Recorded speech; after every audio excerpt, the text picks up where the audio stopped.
Assalamualaikum warahmatullahi wabarakatuh. Alhamdulillah wassalatu wassalamu ala Rasulillah wa ala alihi wa sahbihi wa mawala. Wala hawla wala quwwata illa billah. Man yahdillah fala mudilla lah wa man yudlil fala hadiyalah. Qala al-musannif rahimallahu ta'ala wa nafa'ana bi ulumihi fid darain amin. Summa qala al-faqih rahimahullah yanbaghi lilladhi ya'muru bil ma'ruf an yaqsida bihi wajha Allah ta'ala wa izaz ad-din wa la yakun hamiyati nafsihi fa in qasada bihi wajha Allah izaz ad-din nasarahu Allah ta'ala wa wafaqa li dzalik, dan seterusnya. Syekh Bules As-Samarkandi mengatakan orang yang melakukan amal ma'ruf nahi mungkar itu pantaslah dia, seharusnya lah dia berniat mengharapkan keridhaan Allah. Dan ini kan sifatnya pribadi, mana orang tahu. Dan memuliakan agama atau meneguhkan, menguatkan agama. Tak boleh karena kepentingan pribadi. Orang sekarang sebut apa? Vested interest, kepentingan pribadi. Tidak boleh. Karena jika dia berniat mengharap ridha Allah dan memuliakan, menguatkan, mengokohkan agama, Allah tolong dia. Dan Allah akan beri taufik, petunjuk kepada dia. Tapi jika itu karena kepentingan diri, Allah akan hinakan dia. Makanya gini, andai kita tidak bereaksi, kalau orang lakukan bukan karena Allah, maka akan dengan sendirinya dia akan jatuh. Dia akan celaka, dia akan susah andai kita tidak bereaksi. Cuma terkadang kita perlu bereaksi untuk menghambat atau mengurangi kerusakan daripada perbuatan dia. Karena itu sunnatullah. Macam mana pun itu sunnatullah. Ulama dah sebut ya. Sampai cerita kabar kepada kita dari Ikrimah. Ada seorang melewati satu pohon yang disembah orang, dipuja orang. Kalau orang sini sebut apa? Pohon keramat. Pohon keramat. Ini pohon keramat ni ada penunggunya. Ini kan disembah orang selain Allah. Allah marah. Bukan, dia pun marah. Orang tadi marah waktu dia lewat tengok orang menyembah pohon selain Allah, dia marah.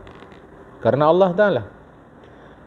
Ini lantas dia berkomentar, pohon ini disembah orang, bukan Allah yang disembah orang. Kemudian dia pun mengambil kampak, mengendarai keledainya, kemudian dia menuju pohon itu supaya ditebang. Iblis pun menjumpainya di tengah jalan, tapi iblis mengubah wujudnya menjadi manusia. Kata dia, mau kemana kau? Ku tengok pohon itu disembah orang. Aku berjanji kepada Allah, ku tunggangi keledaiku, ku ambil kapakku, aku menuju dia, mau ku potong dia, mau ku tebang dia, mau ku rubuhkan pohon itu. Kata iblis, apa masalah kau sama pohon itu? Biarkan aja pohon tu kayak gitu. Biarkan aja orang-orang menyembah dia. Abdahumullah Ta'ala. Lantas Allah jauhkan mereka. Udah begitu kan, kata orang sekarang udah takdir Allah. Dia udah sesat, ya takdir Allah, apa kita urus lagi? Biarkan saja dia begitu. Itu provokasi iblis. Tapi orang tadi lam yarji, tak mau balik, tak mau mundur, tak mau ansur. Kata iblis, ginilah, pulang kau. Setiap hari ku berikan kau 4 dirham. Ya, setiap hari asal kau angkat pinggir tempat tidur kau, dapat kau lah itu di bawah kasur kau tu, di bawah tilam kau tu, asal kau buka adalah 4 dirham, ambil. Kata orang tadi, betulnya ni? Awataf'alu dzalik? Betul kau kayak gitu? Betul. Ku jamin kau tiap hari dapat. Dia pun pulang. Hari pertama, hari kedua, dapatlah. Asal buka dapat 4 dirham. Saya buka dapat 4 dirham. Ada satu pagi dia angkat kasur dia, tak nampak. Okeylah, mungkin entah tersilap entah apa. Besok tak ada juga nampak. Begitu saat berkali-kali dibuka, diangkat kasur tadi tak nampak uang 4 dirham. Ambil lagi, diambilnya kampaknya. Dikendarainya lagi keledainya ke pohon tadi, mau ditebang lah. Betul. Iblis pun jumpa lagi sama dia dalam bentuk manusia. Mau kemana kau? Tanya iblis. Itulah mau kutebang pohon tadi itu. Kata iblis, tak akan sanggup kau nebang dia. Tak akan sanggup. Waktu awal-awal dulu kau keluar dari rumah kau mau tebang pohon tadi, karena kau marah tu kan Allah Ta'ala. Seandainya saat itu seluruh penduduk langit bumi menghalangi kau, tak akan mereka sanggup mengembalikan kau ke rumah kau. Tak akan sanggup. Sekarang kau keluar nih bukan karena Allah lagi, karena kepentingan dirimu. Sebab kau tak dapat lagi dirham tadi. Falin taqaddamta lan nuqadna. Kalau kau maju terus, mau tebang pohon, kupatahkan leher kau. Dia pun pulang, si orang tadi, pohon pun terbiar begitu. Ya. Jadi apa-apa perlu ikhlas. Jemaah, apa-apa perlu tulus. Karena ada apa-apanya. Enggak bisa bang. Sama sekali enggak bisa. Sebab yang kita kerjakan itu perintah Allah, bukan perintah selain Allah. Kalau perintah selain Allah, tolong dulu bereskan parit nih, nanti saya kasih kau duit. Lain hal. Ini yang suruh Allah. Dan Allah sudah kasih. Kalau kau lakukan menurut yang aku perintahkan, ku kasih kau pahala. Ada selesai. Maka nggak bisa aja bang. Kelas itu bisa langsung sekali dibuat jadi kelas 1 mengulang jadi kelas. Ya bisa aja. Bisa aja. Sekali buat ikhlas, besok tak ikhlas. Hari ini tak ikhlas, besok ikhlas. Besok lusa ikhlas. Habis itu nanti sekali tak ikhlas, 2 kali tak ikhlas balik. Orang dia kerja hati. Qalbun itu bahasa Indonesia sebetulnya jantung. Tapi diterjemahkan jadi hati. Tak bisa jemaah. Apapun tak bisa, dia mesti ikhlas. Tak bisa karena duit, karena pujian, sanjungan, karena nama baik. Enggak bisa. Supaya dapat pahala.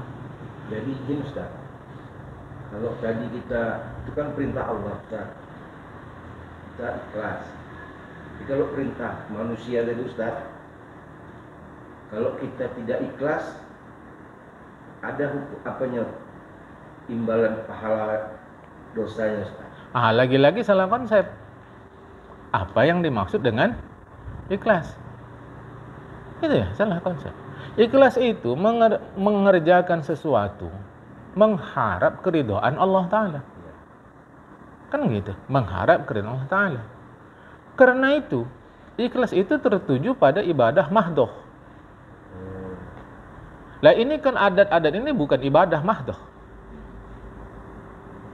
Contoh saya tadi disuruhnya kita bersihkan paret, misal kata. Itu kan nggak ada Al-Quran, nggak ada hadisnya. Maka dia bukan ibadah mahdoh. Lah, itu kan bukan ada, nggak ada Al-Qurannya, nggak ada hadisnya. Maka nggak bisa dia dibilang ibadah mahdoh. Artinya, ya saya mengharap lah ada apa sih itu, ada sarapan. Kalau Bang Faisal tadi gotong royong, saya tadi sebutkan paret, boleh sebut gotong royong. Oke. Ada kue-kuenya, ada pujian orang, nanti dibilang orang kita rajin. Nanti nampak orang kita rajin, nanti dia minta untuk bersihkan rumah dia. Kan jadi duit semua. Apa masalah? Itu dari pandangan agama Ustaz. Ada nilai pahala dosa. Tunggu, makanya tadi ini kan bukan ibadah mahdoh. Yang ghairu mahdoh tadi Ustaz. Baru dia berikutnya. Kita ingin capek, panas, dingin, cacian, makian, pujian, sanjungan orang bernilai pahala. Ingin kita itu. Maka kita niatkanlah yang bukan ibadah ini menjadi ibadah. Jadilah dia ibadah ghairu mahdoh. Maka karena dia jadi ibadah, harapnya tetap pahala. Untuk apa lagi harap kuah, kuih dan seterusnya? Ya kue dapat, pahala dapat Ustaz. Jangan harap. Kan persoalan harap sekarang nih. Oh, Harapnya di mana? Harap itu di luar dalam. di dalam. Ustaz. Dalam, sedangkan kita sudah harap pahala. Bagaimana harapnya digabung? Tak ada dua unsur dalam satu hati. Tidak ada. Satu aja. Jadi saya harap pahala. Adapun kue, pujian, sanjungan orang, duit itu side effect. Efek samping. Yang kalau saya nanam padi, rumput ikut tumbuh. Nggak ada sejarahnya orang nanam rumput, padi tumbuh, nggak ada. Nah, efek samping itu jangan masukkan pikiran. Sebab kalau efek samping dimasukkan pikiran, maka kalaupun dapat sebatas yang ada dalam pikiran.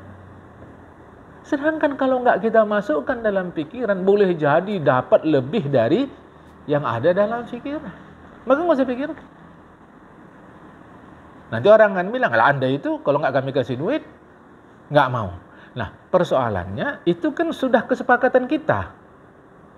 Walau kesepakatan di masyarakat ini terhadap ngasih-ngasih duit itu kan diam-diam kesepakatannya.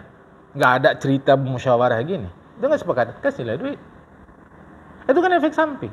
Maka nggak boleh mengharapkan duit. Ini bukan manis mulut, rugi. Mungkin orang tersinggung kalau saya sampaikan. Seberapa banyak kita memberi uang kepada si ustaz? Karena kita ngaji, maka kita fokuskan sini. Seberapa banyak kita memberikan uang kepada si ustaz? Sepenuh langit bumi. Oke, sepenuh langit bumi kita kasih dia duit. Itu tak sebanding dengan seujung kuku pahala yang Allah berikan. Maka rugi si ustaz bila berniat untuk mengharap duit. Pandangan orang serah. Pandangan orang terserah aja. Kawan dilahirkan duit. Iya, mana kita bisa batasi pikiran orang? Kita nggak bisa, orang terserah aja. Penilaian masing-masing ya. Adalah BMM. Kalau orang kan BMM katanya, bayar masing-masing. Ini nilai masing-masing ya. MM. Sekarang kan kita.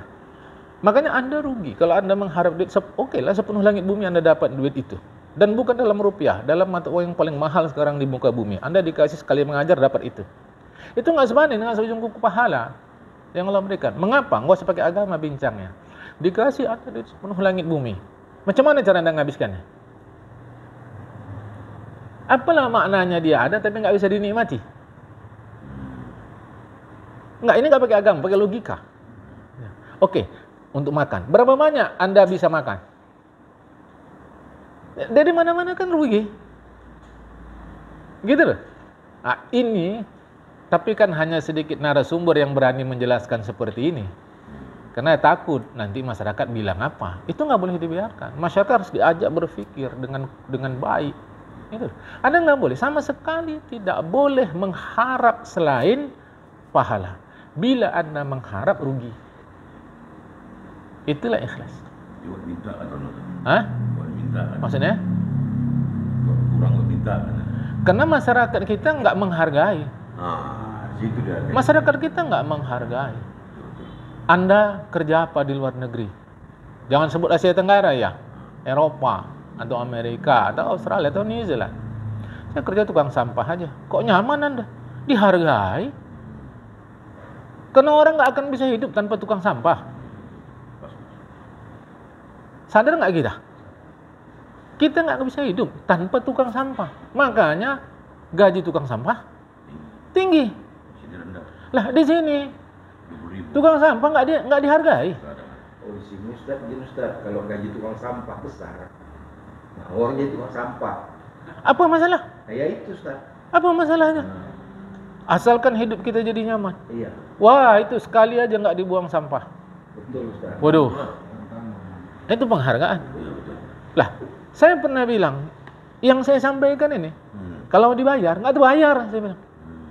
Karena Anda belajar di dunia, belajar apa saja, itu untuk di dunia. Yang kita sampaikan ini nembus sampai akhirat. Berapa sanggup bayar saya? Makanya saya nggak suka bangla diukur. Aku berhenti kontan ngaji. Jilat kau datang sama aku nyembah untuk ngaji lagi, nggak akan aku mau. Kau ngukur aku. Jangan diukur kita pakai duit. Saya begitu. Kan nggak ada yang seperti ini. Nggak berani. Sebab tujuan kita, masyarakat supaya pikirannya luas, terus amal dia ikhlas. Jangan ada pikir lain. Titik. jangan diukur, tapi jemaah ini ngerti lah gitu. Lah, bagaimana jemaah ngerti kalau kita nggak jelaskan? Lantas kenapa Anda takut nanti mendapat fitnah dari masyarakat? Kalau masyarakat tidak tahu, maka perlu dijelaskan. Lah nggak dipanggil di sini, panggil di sana. Kan jelas itu. Kalau semua nggak dipanggil, masih ada rezeki yang lain. Kalau rezeki nggak ada, mati. Orang mati itu karena rezekinya habis, selesai. Terus masalahnya apa? Jadi macam gotong royong tadi, baru dia dapat pahala kalau dia tingkatkan itu menjadi ibadah ghairu mahdhah. Dapat pahala. Cuma saya tahu kalau gotong royong nggak pernah ada itu minum. Ya sudah, bawa saja dari rumah minum, selesai. Tapi sebatas saya sanggup lah. Saya sanggup sampai jam 9 aja. Jam itu nggak sanggup lagi. Ya sudah. Nggak enak lah awak jam 9 pulang. Kan kita yang cari masalah. Itu macam apa jadi beban? Awak sendiri ya. Jadi masalah. Teruslah. Sampai jam 10 kerja. Badan capek, ngomel. Pulang sama istri ke rumah, ngomel. Itulah ada gotong royong. Kayak sini pun nggak mau ngasih kue, nggak mau ngasih minum segala macam. Kau kan sanggup jam 9, jam 9 pulang titik habis. Apa masalah? Nggak enak kalau pulang nanti kotor. Jangan ngerepet. Dia kerjakan dia. Sering terpenjara pikirkan di sini. Ya memang orang itu apa yang dia pikirkan. Orang itu sekarang gini lah. Kita mau ngaji kemari ini, ada nggak dalam pikiran kita? Ada. Kalau nggak ada, nggak akan datang sini. Ini semua pikiran. Semuanya itu pikiran. Nggak ada lain. Manajemen itu. Iya. Makanya saya pun nggak. Saya kan taken kontraknya hari Kamis ngaji titik. Ya udah. Dan aku mau dibayar, namanya kontrak. Bayar. Lah, siapa yang datang? Satu orang. Ya, satu orang. Dewan. Kalau setengah orang macam mana aku nyampaikannya? Enggak, karena urusannya kan datang ngaji jam sekian. Ya sudah titik. Satu-satu lah. Ya. Aku nggak ngurus, yang ngurus ngaji. Aku ngurus ngaji, bukan ngurus orang. Pada dewan nanti. Nggak ngurus juga. Enggak. Ini kan di atas saya. Inilah yang mungkin di bawah saya umur. Saya rasa kalau begitu cara kita berpikir, jadi ringan berat. Ya, enggak. Saya kan diminta, memang pun saya ngusulkan kemarin waktu saya bertamu. Oke, kata saya pun, ngaji. Dah. Aku udah berpikir, ngaji dapat duit, jelas. Oke. Namanya ngaji masih ada yang dengar. Yang dengar itu paling kurang satu orang. Lah kalau setengah orang macam mana? Dan saya kan nggak ngurus. Tahu aku jam sekian ngaji, selesai, habis.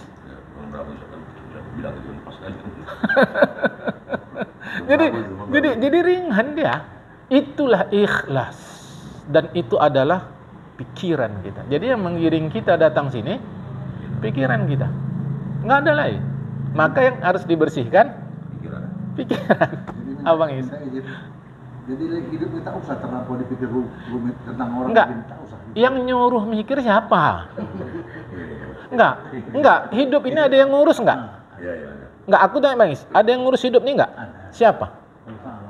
Kok nyampur? Kok ikut campur urusan Allah? Itu andailah Allah manusia tersinggung aja dia kita buat. Urusan aku kok ikut-ikut ngurus? Kok pikir aku enggak sanggup? Itu makanya yang suka ikut ngurus hidup ini ditepuk-tepuk Allah. Dalam bentuk suntuk. Kena ikut ngurus. Seakan-akan Allah nggak sanggup ngurus. Ya nggak pikir-pikir. Malam Rabu masjid ya. Inilah enak contohkan di sinilah. Hari Kamis jam sekian ngaji, titik. Yes. Nggak ada duitnya Ustaz, nggak apa-apa. Jadi kompensasi aku apa? Pahala. Itu yang ngasih pahala kau apa Allah? Allah. Sekarang aku tanya kau, bukan Allah. Kecuali kalau kau Allah, kau ngasih aku pahala. Selesai. Sekarang kau, kompensasi kau kasih aku apa? Karena aku datang sini pakai tenaga, pakai pikiran, pakai kendaraan. Apa kompensasi yang kau kasihkan? Kue aja Ustaz, 5 biji. Itu aku pun bisa beli. Bantu orang Ustaz. Baik, kemudian kami nyembah bisa menang. Oke, kompensasinya listrik Ustaz kami tanggung, kan selesai. Logis. Udah urus listrik. Jadi jangan sempat listrik itu bunyi. Kan selesai. Jadi kita salah, ya pahala dari Allah. Sekarang bukan dari Allah, dari kita. Apa? Jalan aja udah titik. Jadi semua ini pikiran kita. Itulah ikhlas. Makanya saya tidak mendalil Allah Ta'ala. Orang yang hidupnya ikhlas, happy-happy aja udah titik.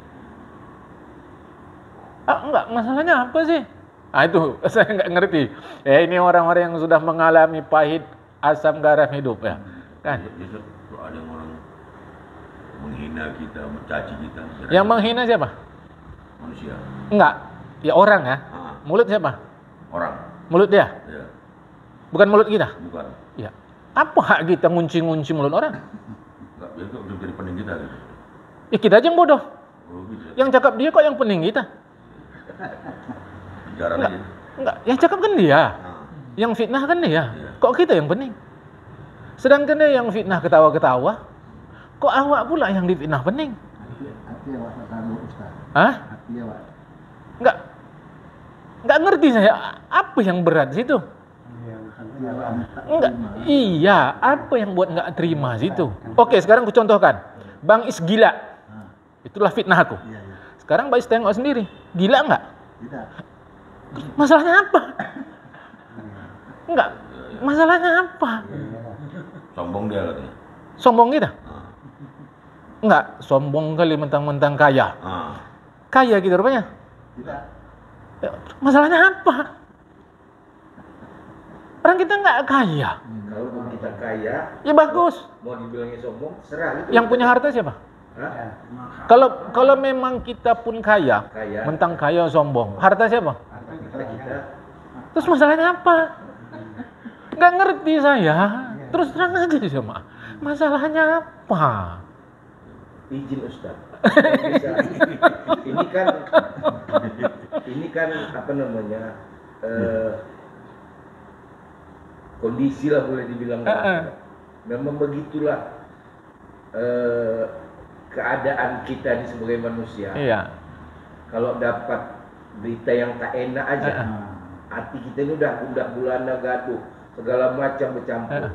Nah, apakah ini dikategorikan kita seperti lebih tahu pula tentang hal di luar jangkauan kita itu dibanding Allah? Karena nggak pernah sadar kita siapa. Kita selama ini manusia apa Tuhan? Manusia. Betul manusia. Nah, ini masuk tauhid nih. Betul Ustaz. Kalau betul manusia, sedangkan Tuhan dibilang mati, yang bilang mati Tuhan kasih Tuhan rezeki.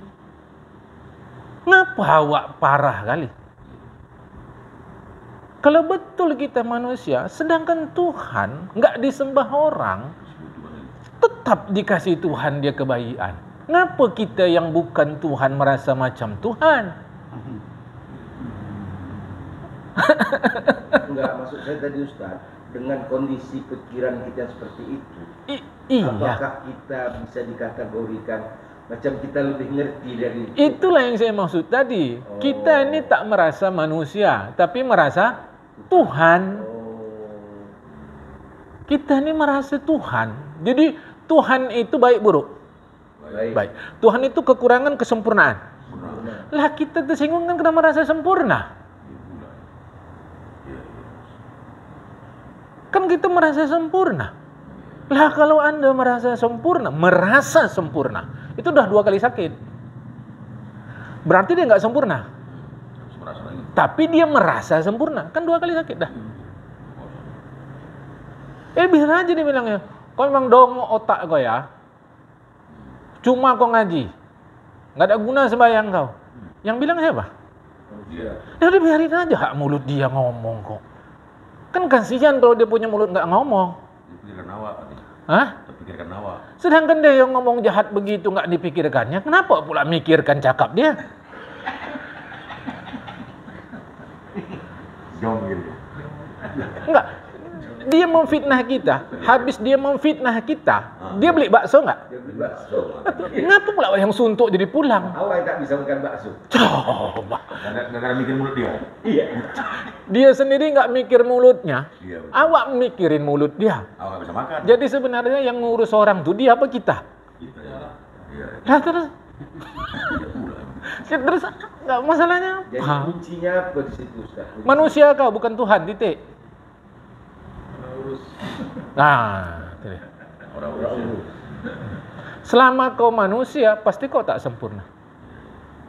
Jadi Ustaz, kalau datanglah, ini kan pada saat kita belajar gini, Ya. alhamdulillah, misalnya kita Konek. mengendalikan diri. Tapi Luar. nanti dipaksa di luar Ustaz, Ya. datang lagi terpaan itu, Heeh. ya kan? Heeh. Kita kan berusaha nih untuk tidak terpikirkan kita, Iya. membuat kita gaduh. Ya. Nah, kira-kira Ustaz, pertama tadi Ustaz bilang, sadari bahwa kita ini manusia, satu, ya kan? Upaya lain lah Ustaz, apa itu Ustaz? Bang Faisal sudah salah kian. Berusaha tidak memikirkannya, kan gitu? Ya kan? Iya. Berusaha tidak memperdulikannya. Berusaha tidak memperdulikan. Iya. Sesungguhnya memperdulikan nggak? Peduli kan? Lah ya udah, mereka nggak usah diusahakan. Ya kan kita berusaha. Makin kuat kita berusaha untuk tidak memperdulikan, sesungguhnya kita perdulikan. Iya, iya. Jadi caranya macam mana? Pakai cakap Melayu. Kalau cakap Melayu lantak sian, kalau cakap Jawa losak karepmu. Kalau anak remaja, emang gue pikirin. Seketika itu Ustaz, Lah ya iya, tak bisa kita mempersiapkan. Kalau kita persiapkan sebenarnya kita memikirkan. sedang memikirkan. Memang dosa ini sampai dengan sekarang yang hidup. Betul, langsung praktiknya begitu lah. Iya. Betulnya kita pikirkan. Mikirkan sampai dalam mimpi pun ikut. Iya. Lah lucu kali. Iya, masuk Ustaz. Masuk. Pernah lagi. Tadi misalkan saat kita cerita sama keluarga Ustaz, pernah tak usah pikirkan itu, biar itu begini. Padahal itu pikiran juga itu Mas itu. Bukan terpikirkan juga, Dalam deh. memang dipikirkan. Enggak, habis ngaji mau ngapain nih? Habis ngaji mau ngapain? Enggak, mau pulang kan? Nggak pulang ya. Ya udah pulang aja lah titik. Di tengah jalan dipitnah orang. Sok alim kau. Kita mau ngapain nih? Pulang. Ya udah pulang aja udah titik. Biarkan aja dia cakap. Nggak usah larang-larang. Sok paten gue. Sok paten kau katanya. Dah. Mau ngapain? Habis nih? Ya udah pulang. Kalau kita balas boleh Ustaz? Hah? Kalau kita balas Berarti nggak mau pulang. ya, kita bilang sama dia, gila kau. Berarti nggak mau pulang. Mantap ya kan? Mau balas. Gila kau, orang gitu juga kan? Coba dulu. Coba dulu. Kalau dibalas panjang nanti balas lagi dia. Udah salah lagi. Salah lagi. Salah lagi. Kalau dibalas panjang. Berarti kalau nggak panjang, Pendek. nggak. Kalau nggak panjang berarti balas kan? Iya. Ya. Berarti kan kita sudah siapkan energi untuk balas. Bagusan energi siapkan untuk balas tadi, untuk pulang. Ya udah aman aja. Nggak kurang energi awak. Hah? Nggak kurang energi awak. Titik. Maka itu selalu saya bilang, yang penting motif kita tetap benar. Motif tetap benar, motif tetap benar. Orang mau ngapain itu urusan dia. Pada siapapun Ustaz ya, keluarga, orang, siapa. Bahkan pada diri sendiri. Itulah nanti namanya hasibu qabla an tuhasabu. Introspeksi kau sebelum nanti Allah periksa kau. Nah, titik. Mau ngapain sekarang nih? Ngaji dah. Habis ngaji pulang makan. Ada yang dimakan? Nggak ada, nggak usah makan. Berarti ya. Bisa cari? Bisa cari. Nggak bisa. Udah. Nggak bisa mau ngapain lagi? Paling habis mati ya. Mati habis. Oh gitu aja. Daripada jom. Enggak.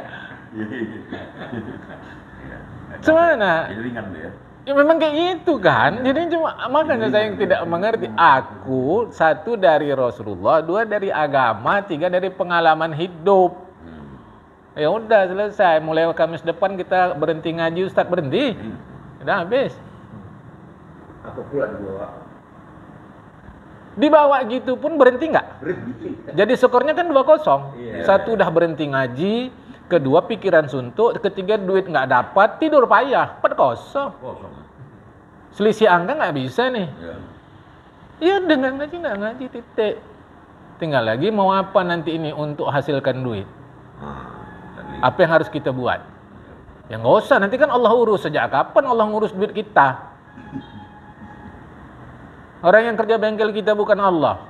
Bukan rezeki ya. Duit. Rezeki urusan Allah.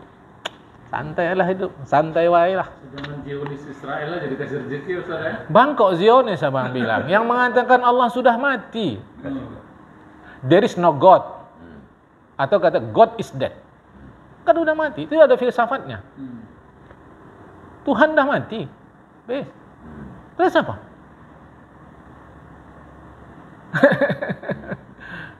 Sok dia tuh kayak gitu katanya. Ah, terserah kau. Yang bilang kan kau sok. Dah. Nanti kalau ternyata aku masuk surga yang kau bilang sok, kau minta tolong sama aku enggak? Kalau enggak, datang jawab kau, masa kau masuk sama aku? Aman. Yakin kau masuk surga? Yakinlah. Pula yakin masuk neraka. Kan tempat cuma dua. Sombong kali. Sedangkan sombong masuk surga, kata awak. Apalagi enggak sombong. Payah cakap sama aku. Cakap aja apa masalahnya? Orang cakap. Enggak masalahnya apa? Untuk pelaksanaan. Cakap aja udah. Kita harus yakin masuk surga. Hah? Harus yakin dah sekarang. Sekarang ginilah. Tempat ada berapa? Dua. Surga? Neraka. Jadi kalau nggak yakin masuk surga, mau masuk mana? Ya, mulai. Nggak, mau masuk mana dulu? Jawab. Mau ya? Aku nggak ikut. Dah, engkau masuk sendiri.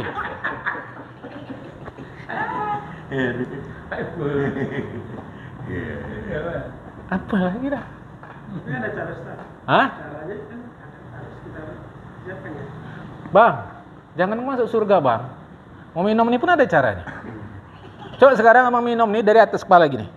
Masuk nggak deh? Ada. Kira-kira. Nah udah. Baru bilang marah dia marah.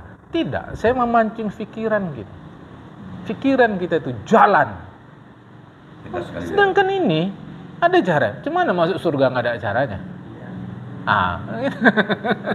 orang kasar kali itu. Kasar kali orang. Karena kau makhluk kasar. Oh. Kalau kau makhluk halus, sebangsa kuntilanak tuyul, aku halus cakap sama kau.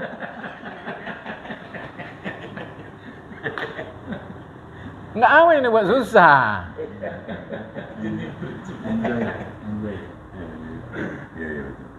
Ketawa kenapa dalam hidup ini?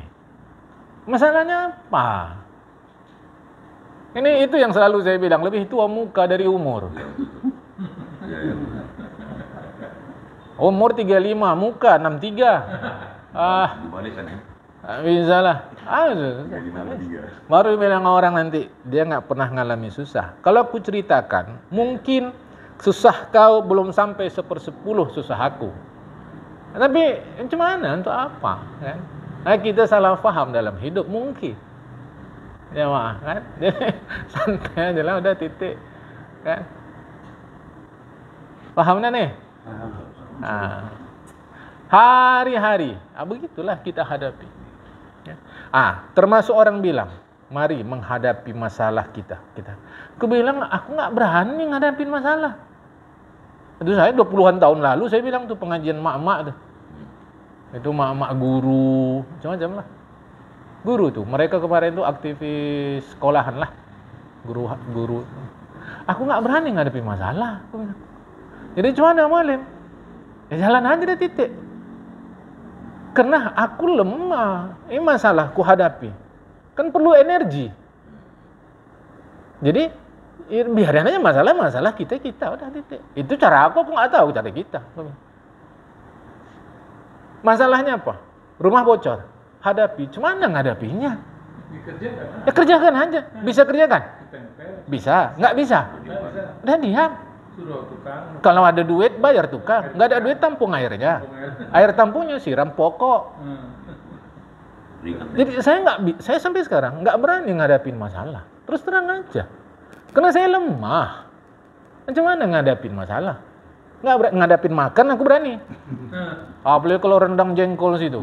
Wah, Clio. Jengkol. Tambah kopi tumbuk mulai kan. Habis itu kena kopi takengon. Cuma masalahnya awak nggak merokok, kan itu aja. Pak minggu depan nih pul, tak apa pul, tak kengen pul. Pahit kali. Iya. Tapi sedap. Apa masalah, ya kan? Saya taruh sedikit. Ada kawan pulang dari Takengon dia kasih, saya taruh sedikit aja, nggak berani banyak. Pahit kali, sedap. Minumnya cangkirnya cangkir bambu. Di rumah ada cangkir bambu. Cangkir bambu. Selesai. Tak ada masalah lagi. Bang, kurasa hidupnya akan mati. Nggak yakin aku di surga kita bisa nikmati kopi. Berarti kau nggak yakin kau di surga ada kopi. Mana Al-Quran hadis yang mengatakan di surga ada kopi? Bahwa nanti ada apa enggak itu urusan nanti. Yang pasti sekarang ada kopi. Udah nikmati aja. Masalahnya apa? Udah aku nikmati. Nggak sedap dah. Nanti nggak usah buat lagi. Ikut yang diajarkan Rasulullah. Ikut agama. Insya Allah hidup nih happy lah. Bukan tanpa masalah. Tapi saya memang pribadi nggak sanggup menghadapi masalah. Itu saya lah. Saya tak tahu kita. Jadi jalani aja Ustaz ya. Jalannya yang ku jalani. Bukan masalah itu ku jalani. Dia lah itu urusan dia lah. Masalahnya apa? Lapar. Lapar itu urusan si lapar lah. Urusan aku makan. Bukan ngurusi lapar. Urusan aku makan. Itu pun kalau ada yang dimakan. Nggak ada cari dulu. Kalau nggak bisa cari, berarti mati. Udah siap. Deh. Oke dah. Apa hal lagi? Cuma menjadi Islam itu menjadi bergembira. Nah, itu menjadi Islam. Menjadi Islam itu menjadi senang. Nikmati hidup di dunia. Nikmati hidup di akhirat. Itu menjadi Islam. So, Islam itu Islam, akar kata salima atau aslama. Itu artinya sejahtera. Masa jadi orang Islam nggak sejahtera? Sejahtera itu luar dalam? Dalam. Oke. Persis sejahteranya tukang pancing. Macam mana tukang pancing tuh? Jangan. Sejahtera nggak dia? Panas dia rasakan nggak? Enggak. Hujan dia rasakan nggak? Begitu dedet. Apa sana? Dari makan maksudnya. Karena ayah dulu dia sebelum pulang ke rumah mancing. Dia mancingnya di Buritan. Makanya ketang selalu dapat. Dia mancingnya di Buritan. Pulang kerja dia mancing di Buritan. Situ banyak makan makanan kata. Jadi sama. Jadi izin lagi Ustaz. Apa banyak kali masalah nih. Ini kita yang mengaji nih Ustaz. Ustaz mengajar, kami mengaji. Dari rumah udah ada lah Ini pemikiran mau mengaji, Ustaz mau mengajar. Ini kategori hayrul mahdhul ya Ustaz kan. Kalau diniatkan jadi amal, jadi ibadah. Ini termasuk kami yang mengaji ini amal yang kategori hayrul mahdhul Ustaz. Mahdoh. Mahdhul. Sebab mengaji disuruh. bukan mau itu Bang, mau. Mahdoh. Oh, mahdhul Ustaz. Sebab disuruh. Kan disuruh. Menuntut ilmu kan disuruh. Mahdhul Ustaz ya. Dan mahdoh dia. Makanya kalau salah niat, tak dapat pahala nih kontak. Rugi lah udah 1 jam kita cerita nggak dapat pahala. Capek. Pas. Udah ngabisin minyak nggak ada masuk. Iya. Nggak ada masuk. Ya gue tak ada. Ya kan pajak dekat. Ya betul. Di pajak tuh macam-macam kue ada. Ini apa ada? Ya karena orang tega kali ya. Memang lah. Awak tahu yang mendeleng, yang pelit itu mendeleng. Ini Aceh pula. Kan manipul. Dasar. Aku berani bilang ke aku mendeleng. Kalau bukan mendeleng awak, nanti bilang orang lah tuh anu suku-suku kan. Apa hal? Ya. Bang Faisal kan dipajak itu. Hah? Kan lewat. Hah? Bang Faisal. Hah? Paling dipajak aja tadi. Kedingin. Lewat gitu. Sama lah tuan rumah Bang Faisal. Tuan rumah sama Bang Faisal sama aja dah. Jauh gini ya. Nah, kata Syabulih tasamarqani fala jamr ibn al yahtaju ila 5 asya. Orang yang suruh orang yang amar ma'ruf nahi mungkar itu perlu 5. 1, ilmu. Orang bodoh tak akan bisa amar ma'ruf nahi mungkar. Makanya perlu ilmu. Tetapi kita kan harus rendah hati. Tidak semua ilmu kita tahu. Maka amar ma'ruf tentang apa? Disitulah perlu ada ilmu kita. Nggak mungkin semua kita bisa tahu. Mustahil itu rasanya sebagai manusia. Sependek umur kita. Jadi apa amar ma'ruf yang mau kita lakukan, maka kita mesti punya ilmu di situ. Gitu kira-kira. Kedua, hendaklah mengharap ridho Allah dan memuliakan agama. Ketiga, penuh kasih sayang kepada orang yang menjadi objek amar ma'ruf nahi mungkar. Sampaikan dengan baik, dengan lembut. Jangan tutur katanya kasar, jangan bengis. Karena Allah Ta'ala sendiri berkata bertitah kepada Nabi Allah Musa dan Harun ketika diutus untuk menyampaikan amar ma'ruf nahi mungkar kepada Fir'aun. Surat Thaha ayat 44. Allah katakan, Musa, Harun, cakap lemah lembut kepada Fir'aun. Bayangkan, Nabi yang kedudukan tertinggi dalam agama kita, 2 orang menghadapi Fir'aun yang mengaku Tuhan pun disuruh lemah lembut. Ini awak sama awak kasar. Itu cemana jalan ceritanya? Coba cemana jalan ceritanya dulu, jelaskan jemaah. Kedudukan tertinggi itu Nabi. Dan ini 2 orang, bukan 1, menghadapi Fir'aun yang mengaku dirinya Tuhan pun kaulan layyinan, tutur kata yang lemah lembut. Kok kita sama kita kasar? Enggak ada otak kau dah tua mau mampus, bayang kau. Kok kayak gitu? Tegas tidak sama dengan kasar dan keras. Enggak sama. Ini saya bagi tahu. Keras itu terkait dengan tekanan suara, intonasi. Itu keras. Kasar terkait dengan perkataan-perkataan yang menurut masyarakat setempat tidak sopan. Itu kasar. Tapi tegas itu terkait dengan kebenaran isi. Hari apa ini? Hari Kamis. Gak tegas kau cakap. Padahal kita kan udah jelas hari Kamis. Dia salah paham antara tegas dan keras. Dia mau hari apa nih? Kamis. Nah, itu baru tegas. Sebetulnya yang barusan ini tegas apa keras? Keras. Tapi masyarakat nggak mampu membedakan keras, tegas, kasar. Mengapa? Karena tadi penjelasan kurang dari narasumber. Maka jemaah yang dikasih Allah Ta'ala, tegas penting. Tapi kasar sama sekali tidak penting. Keras pada satu-satu masa yang penting. Nah, cuma kadang lemah lembut masyarakat kita beda. Lemah lembut orang Medan dari lemah lembut orang Papua, lemah lembut orang Banjar, orang Jawa, orang Bugis, itu beda. Jamaah, lemah lembutnya beda. Kita di jalan di sini bisa dikopir jalan bapak kok nih. Biasa itu. Tapi jumpa mungkin orang yang baru datang sampai sini, misal kata dari Jawa, dibilang gitu mungkin dia demam. Kita biasa saja. Namun prinsipnya tetap lemah lembut. Hanya prakteknya bergantung uruf.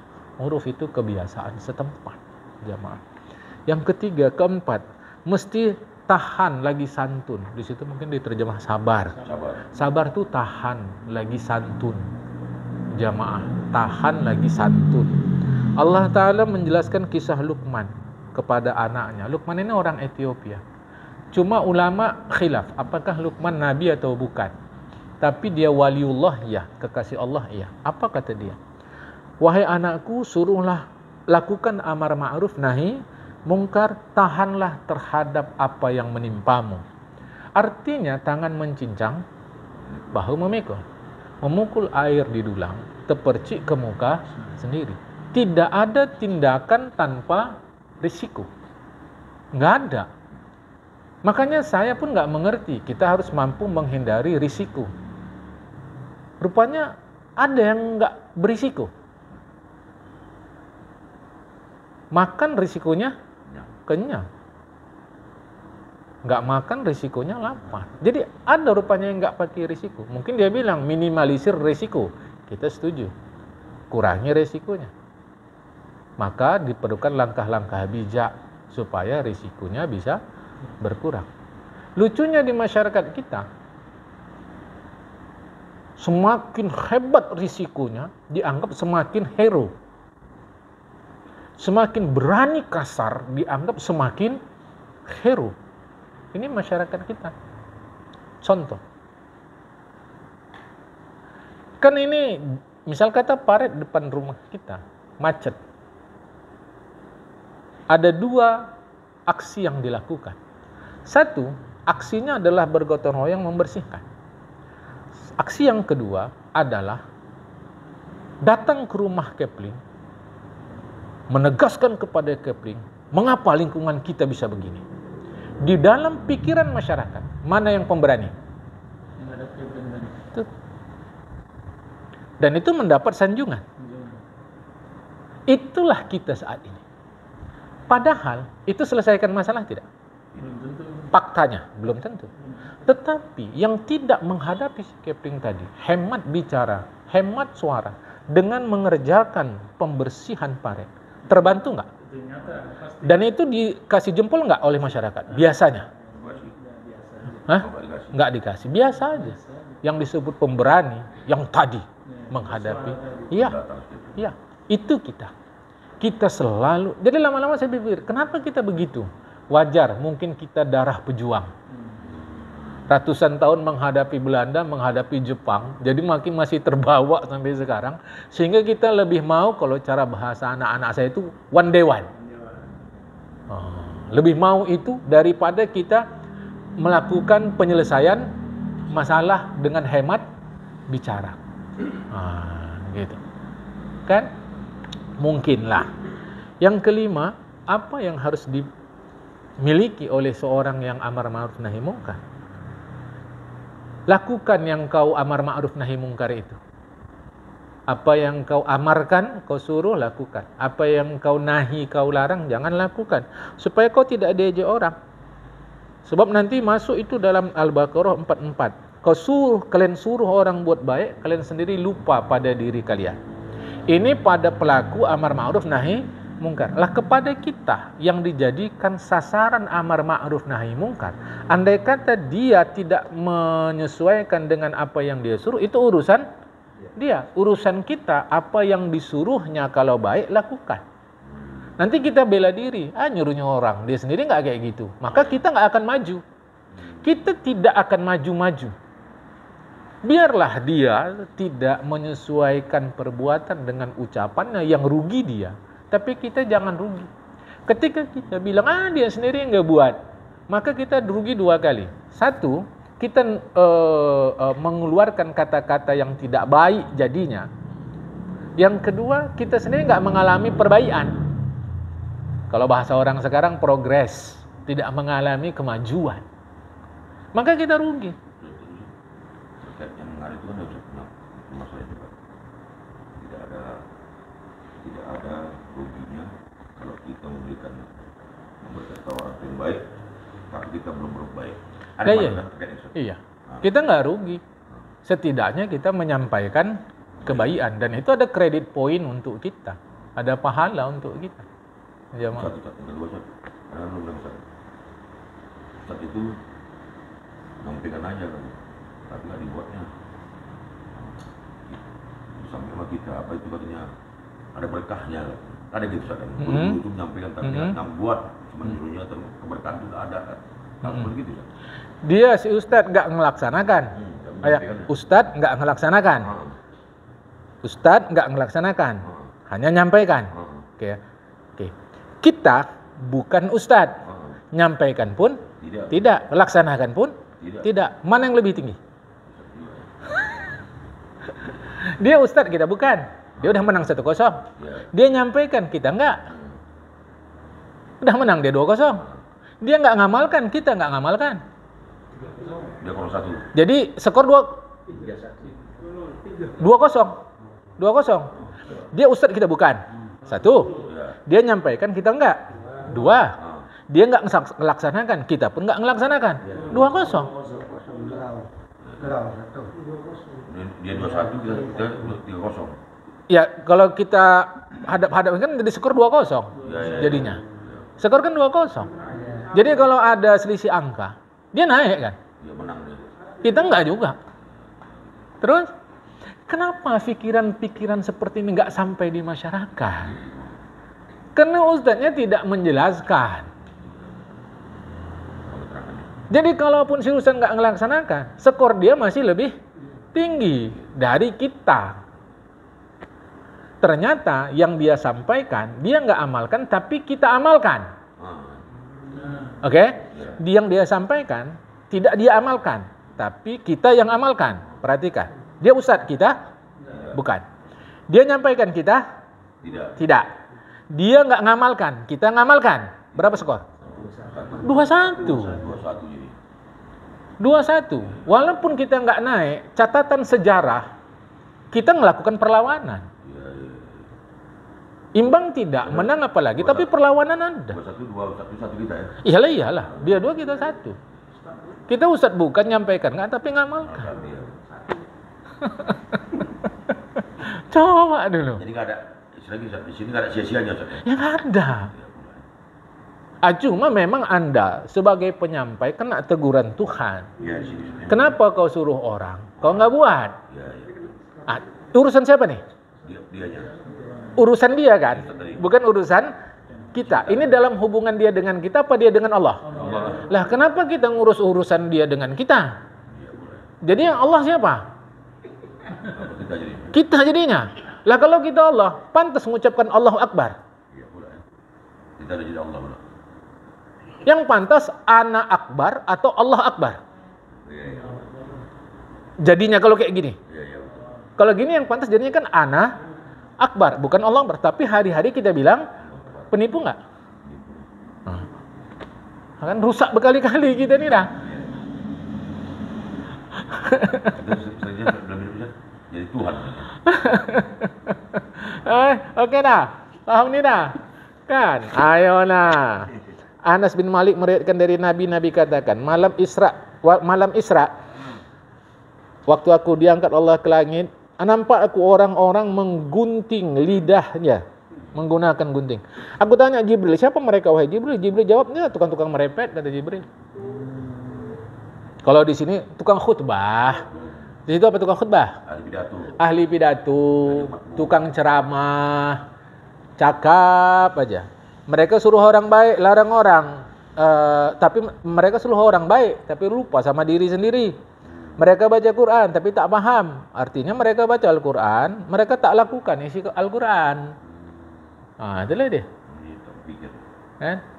Itu dia cuma. Salah mereka. Kata Qatadah, di dalam Taurat disebutkan, wahai manusia, kau ingatkan orang kepada diriku, tapi kau lupakan aku. Kau ajak orang kepada aku, tapi kau sendiri lari dari aku. Apa yang kau sampaikan tu hapus dah. Fabatilu ma tazhabuna ilaihi. Apa yang kau sampaikan tu hapus sudah. Bagi siapa? Bagi dia. Bagi yang penyampai, bukan bagi kita yang kena sampai. Lantas kita bilang, dia kayak gitu. Untuk apa kita buat? Lah, artinya kita pun menjadi sia kan rugi. Paham ni dah? Diriwayatkan oleh Abu Muawiyah Al-Fazari. Sanad dari Rasulullah, dengan sanadnya dari Rasulullah SAW, Rasul katakan, antum yawma al-bayyinati min rabbikum, yani ala bayan min rabbikum, wa Allah ta'ala tariqakum ma lam tudir fikum as-sakratan. Sekarang kalian ni, kata Rasulullah kepada para sahabat, termasuklah kita, jelas hidup kalian sudah, kena dapat penjelasan dari Allah jalan yang mau kalian tempuh. Dengan catatan, selama kalian tidak mengalami dua mabuk. Satu mabuk dah payah, apalagi dua, situ dua mabuk. Ya. Satu, mabuk hidup. Apa maksudnya mabuk hidup ni? Tak mau tahu dia urusan lain, yang penting macam mana dia bisa enak dalam hidup. Enggak peduli langgar perintah, enggak peduli langgar larangan, enggak peduli tak memenuhi perintah, tak peduli dia. Macam mana aku suka. Itu nama mabuk hidup. Kedua, mabuk bodoh. Kalau dua ini ada sama kalian, sesatlah kalian. Hadis riwayat Imam Hakim, Imam Tirmizi. Lewat Imam Tirmizi. Apa lagi? Sekarang nih, kata Rasulullah kepada sahabat, kalian suruh orang baik, kalian larang orang mungkar, kalian berserius menegakkan agama Allah. Fasatuhawwaluna dari kata syaikum habbud dunya. Tindakan kalian, amar ma'ruf nahi mungkar, berjuang di jalan akan berubah ini. Kalau kalian cinta dunia, itulah mabuk hidup. Ya. Maka kalau kalian dah mabuk hidup, tak akan lagi amar ma'ruf nahi mungkar itu. Takkan. Kalian tak akan lagi berserius di jalan Allah. Kalian akan berserius fi ghairi sabilillah. Di selain jalan Allah Ta'ala. Wal qawmi milik kita bisir alani kasabiq al-awwali. Orang yang pada saat itu, ketika orang sudah mabuk hidup, mabuk bodoh, tetapi orang itu tetap berteguh di jalan Allah, baik sendiri atau di depan orang ramai, maka dia persis seperti pionir-pionir daripada Muhajirin dan Ansar. Jadi jangan dibilang dah kayak gini, cuma mana lagi mau buat baik? Semua dah rusak. Selalu saya bilang, apa tanda mutiara itu tulen? Betul nih mutiara. Di mana dia kita dapat? Di kerang. Kerangnya di mana? Lumpur. Ini lumpur. Di lumpur.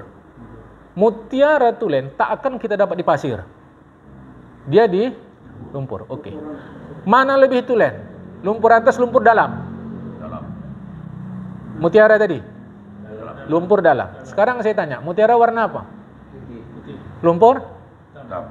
Artinya, kalau orang itu teguh di jalan Allah, justru makin putih dia di situasi hitam. Tahu-tahu ada kalimat, zamannya dah kayak gini, cemana lagi? Kalau nggak ikut awak, berarti kau bukan mutiara. Makin hitam zaman, makin tulen ia sebagai mutiara. Maka jangan mabuk dua. Mabuk bodoh, mabuk hidup. Mau bodoh Ustaz, dia nggak tahu diri mau bodoh itu. Itu belum parah. Dia nggak tahu dirinya mabuk, dia nggak tahu dirinya bodoh, nganggap orang bodoh. Itu parah. Oh, itu lebih parah lagi itu. Belum merakap lagi dia. Nggak ada alat tahap apa lagi itu namanya. Dia nggak tahu dirinya bodoh dan nganggap orang bodoh. Oh, lebih parah dari itu ada. Nggak tahu dirinya bodoh, nganggap orang bodoh, nganggap dirinya pintar. Oh, apa lagi itu dah? Dalam kali. Ini dia. Itu dalam mutiara tadi. Nggak ada bahasanya, Bang. Nggak ada bahasanya lagi. Jadi apa itu? Kalau dulu mungkin jahil murakkab itu kuadrat, mungkin pangkat 10 atau pangkat minus 10 atau apalah istilahnya dalam matematika lagi. Jangan dua mabuk. Maka hidup ini jangan mabuk. Jangan mabuk hidup nih. Sadar terus dan nikmati dia. Kamis depan ngaji Ustaz, nggak bisa. Kenapa? Saya mau senang-senang dulu sama anak bini. Healing. Sakit. Healing itu sakit. Healing itu adalah terapi untuk orang sakit berupa hiburan. Maka nggak mau pakai healing. Traveling agak keren sedikit. Sebutnya kayak orang putih lah, traveling. Dan traveling. Sudah. Traveling. Ustadz nih memang ustadz dunia. Memang lah. Dan di akhirat mana lagi ustadz? Karena di dunia lah maka ustadz awak. Jadi ngaji ditinggalkan. Tinggalkan. Gara-gara bini. Tak ada pahala. Kok tahu kau? Nyenangkan gini pahalanya itu besar. Nyenangkan anak pahalanya besar. Sampai hadis dhaif tu sebutkan kau keluar rumah cari nafkah untuk anak bini, mati kau, mati syahid. Apa masalah? Iya, tapi kan tinggalkan ngaji. Siapa bilang tinggalkan? Orang saatnya waktu itu aku harus jalan-jalan sama anak bini aku. Tak pernah, apa masalahnya? Orang kau pun ngaji 3-4 kali datang dari 1000 kali termen. Terlambat pula. Bang Faisal. Bang, dia ya bang, aku enggak bang. Dia ini suka bang kayak gitu-gitu. Dia berlindung di balik awak. Padahal dia nyindir-nyindir orang. Nah, ini. EGP aja Ustaz. Pas. Udah mulai pandai ya. Kaji. Itulah dia. Jadi jangan mabuk dunia, jangan mabuk bodoh. Sadarilah kita tak punya pengetahuan apa-apa.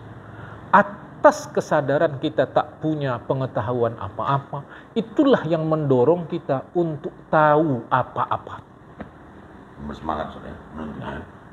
Kalau orang sadar dia bahwa dia udah tahu, maka dia tak akan mencari tahu. Berhentilah dia menjadi orang yang mencari tahu, itu kan rugi.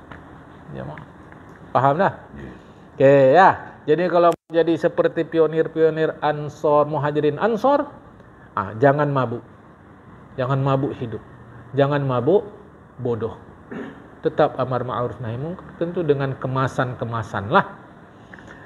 Hasan meriwayatkan dari Nabi, kata Nabi, siapa yang lari dari satu tempat ke satu tempat walau sejengkal demi menyelamatkan agamanya, wajiblah untuk dia surga. Dia menjadi kawan Nabi Ibrahim, kawan Nabi Muhammad SAW. Inilah pentingnya kita menyelamatkan iman kita. Kan? Artinya bahawa Nabi Ibrahim kan itu pindah dari kota Haran ke kota Syam, atau negeri Haran ke negeri Syam. Ankabut 26 sebutkan begitu. Sesungguhnya aku pergi kepada Tuhanku, Tuhanku perkasa, bijaksana. Aku pergi kepada Tuhanku karena supaya mudah-mudahan saya yakin Tuhanku akan memberi petunjuk kepadaku. As-Saffat 99. Artinya hijrah kepada patuh kepada Tuhan dan mengharap ridho Tuhan. Nabi Muhammad SAW juga hijrah dari Mekah ke Madinah. Siapa yang berada di satu tempat, di situ bersimahara, jadilah kemaksiatan. Kemudian dia keluar dari tempat itu mengharapkan ridha Allah. Sungguh dia telah mengikut Nabi Ibrahim, mengikut Nabi Muhammad SAW. InsyaAllah bila masuk surga, dia akan menjadi kawan daripada Nabi Ibrahim, kawan Nabi Muhammad SAW. Rujuk nanti surat An-Nisa ayat 100. Artinya siapa yang keluar kepada ketaatan kepada Allah dan Rasulullah, kemudian dia mati, wajib pahala untuk dia.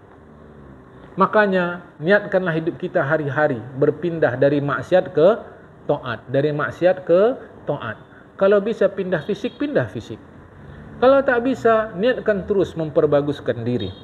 Nabi katakan, orang muslim manapun keluar dari rumahnya, berpindah kepada mematuhi Allah dan Rasulnya, kemudian dia letakkan kakinya di pacak kendaraannya walau selangkah, kemudian dia mati, Allah berikan untuk dia pahala orang-orang muhajirin.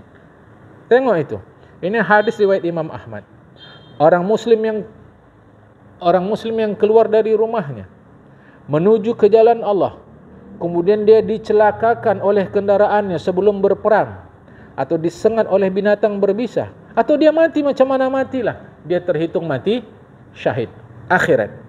Orang muslim mana saja keluar dari rumahnya menuju ke Ka'bah Allah, kemudian mati sebelum sampai, Allah wajibkan untuk dia surga, tentu dengan syaratnya.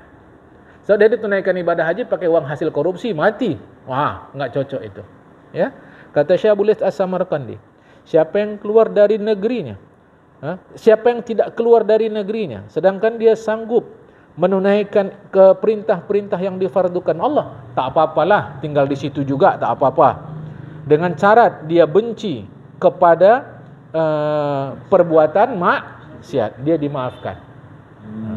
Tempat kita banyak kali maksiat, tak bisa pergi dengan segala macam pertimbangan. Bukan enggak mau, enggak bisa dengan segala macam pertimbangan. Dan dia tetap sanggup melaksanakan perintah Allah, dan dia benci kemaksiatan, dia dimaafkan. Jangan pula nanti ada faham pindah-pindah terus, mana muka bumi yang tak ada maksiat. Kan? Diriwayatkan dari Abdullah bin Mas'ud, dia mengatakan, biasa bimri'in minkum anna idza ra'a munkaran satillahu takhiran a'na Allah min qali anhu kari. Sesuai kadar kesanggupanmu terhadap kemungkaran itu. Bila kau tak sanggup, Allah tahu hatimu tak suka kepada kemungkaran itu. Makanya jangan langsung hati kalau sanggup melakukan perubahan. Zahir dulu, sanggup enggak? Jangan tiba-tiba, awak lemah iman. Jangan. Sebab nanti kalau nampak kita bonus dari Allah, nyesal sendiri. Nyesal, sebenarnya aku sanggup ini, sayang tiba-tiba aku langsung ke hati saja. Padahal sebenarnya kita bisa dapat Alphard, tapi begitu nampak Kijang, udahlah Kijang aja lah, kata awak. Padahal Alphard bisa, BMW bisa, dan seterusnya lah jamaah. Ya. Diriwayatkan daripada sebahagian sahabat Nabi, siapa di antara kalian yang melihat kemungkaran, tak sanggup menolaknya, maka ucapkan 3 kali. Ini ada doa sini. Situ ada bahasa Arabnya. Baca doa itu. Allahumma inna hada munkar fala ardha bihi. 3 kali. Enggak tahu bahasa Arab, bahasa Indonesia aku kasih tahu. Ya Allah, ini kemungkaran, aku tak suka. Ya Allah, ini kemungkaran, aku tak suka. Ya Allah, ini kemungkaran, aku tak suka. Siapa yang bilang begitu, mudah-mudahan dapat pahala amar ma'ruf nahi mungkar. Yang bilang ini sebahagian sahabat, bukan hadis apalagi Al-Quran. Tambahan lagi tu, jangan kau siksa aku. Fala ya. Mana? Ya. Bisa gitu. Bisa. Itu bisa. Ya Allah, aku ini kemungkaran, jangan hukum aku. Jangan siksa aku, bisa. Bisa. Atau ya Allah, ini kemungkaran aku tak suka, juga bisa. Ya. Seterusnya diriwayatkan dari Ammar bin Jarih Al-Khami dari Abu Umayyah. Abu Umayyah mengatakan, aku pernah tanya Abu Sa'labah Al-Khashani tentang surat Al-Maidah ayat 105. Wahai orang beriman, ya ayyuhalladzina amanu alaikum anfusakum. Kuasai dirimu. Itu Maidah 105. Apa maksudnya? Laqad sa'altu anha khabiran. An hadhil ayah. Faqal laqad sa'altu anha khabiran falaqad sa'altu anha Rasulullah. Kau telah tanya, laqad sa'alta anha khabiran. Kau telah tanya kepada seseorang yang khabiran. Apa situ? Teliti. Apa situ? Apa jawaban Abu Sa'labah?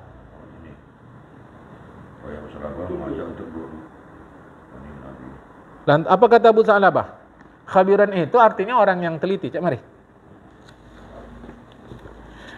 Siapa Abu Sa'labah? Wahai orang beriman. Kemudian dia berkata, kan betul, orang benar-benar mengetahui.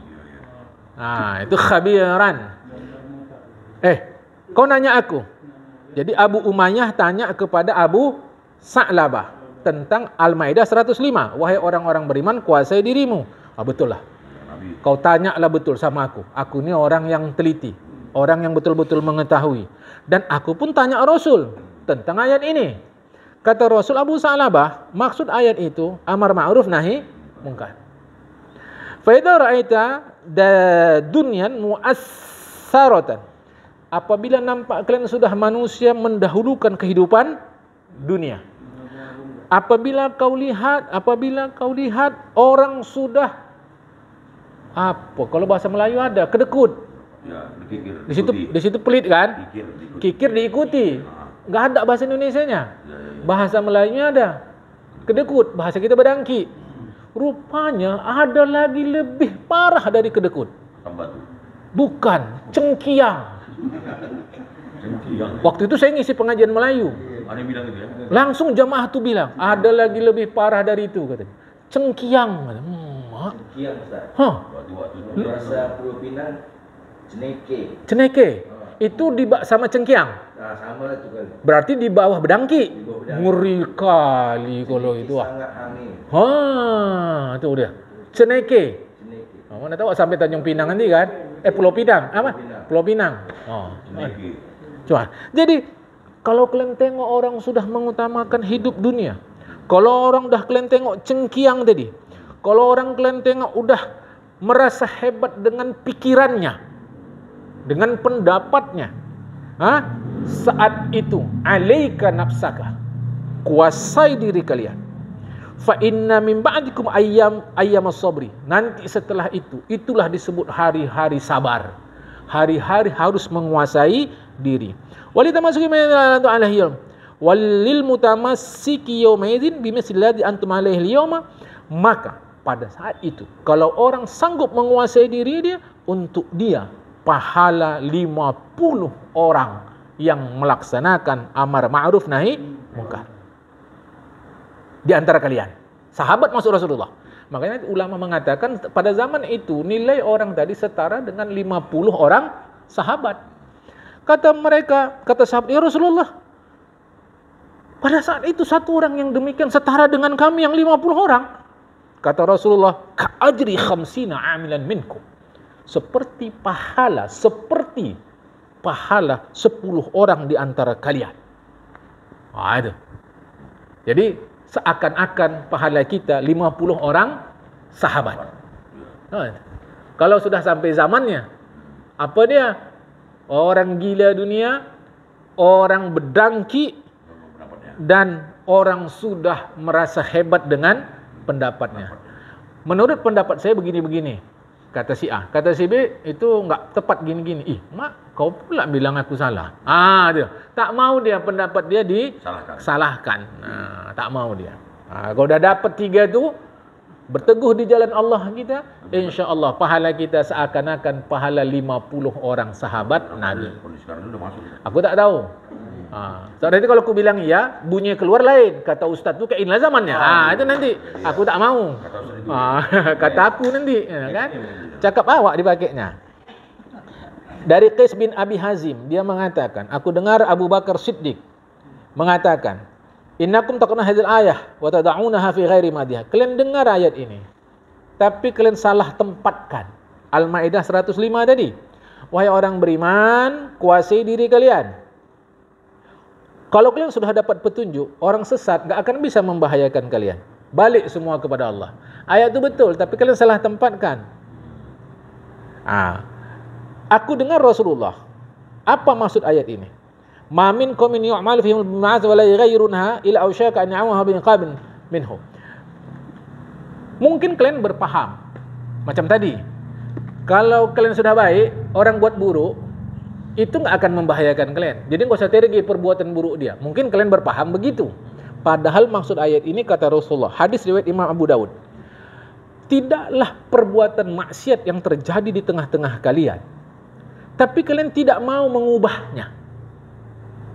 Kalau itu terjadi, tak lain, hampir saja musibah merata nanti di kalangan kalian.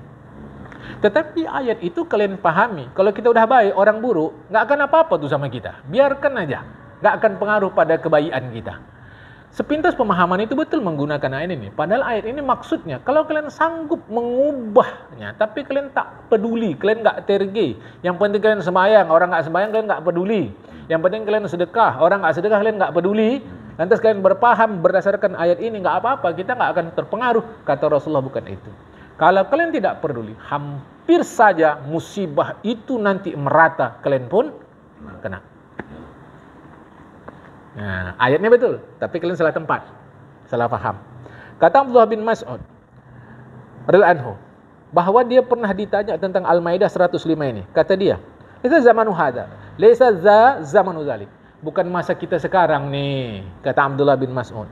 Yang jelas, itu masanya kalau orang asyik ikut kemauannya saja dan sukanya bertekak. Situ debat kusir. Bahasa buku oke, bahasa kita kurang kena. Bahasa kita bertekak. Zaman itu kalau orang udah mau dia aja, sukanya bertekak. Nah, fa'alakul mar'i nafsu, setiap orang ngurus dirinya, enggak peduli sama orang. Itulah tadi yang dimaksud oleh Rasulullah. Rata musibah itu. Lebih ini saya ulang. 11 abad yang lalu sudah nih kitab ni susun. Kenapa kita tak tahu? Karena belum dituntut. Kenapa enggak dituntut? Kan gitu dia.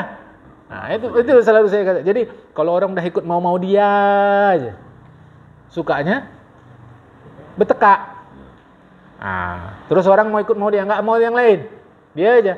Itulah zamannya itu dah. Kena lah nanti musibah tu. Akan datang taubat. Assalamualaikum warahmatullahi wabarakatuh.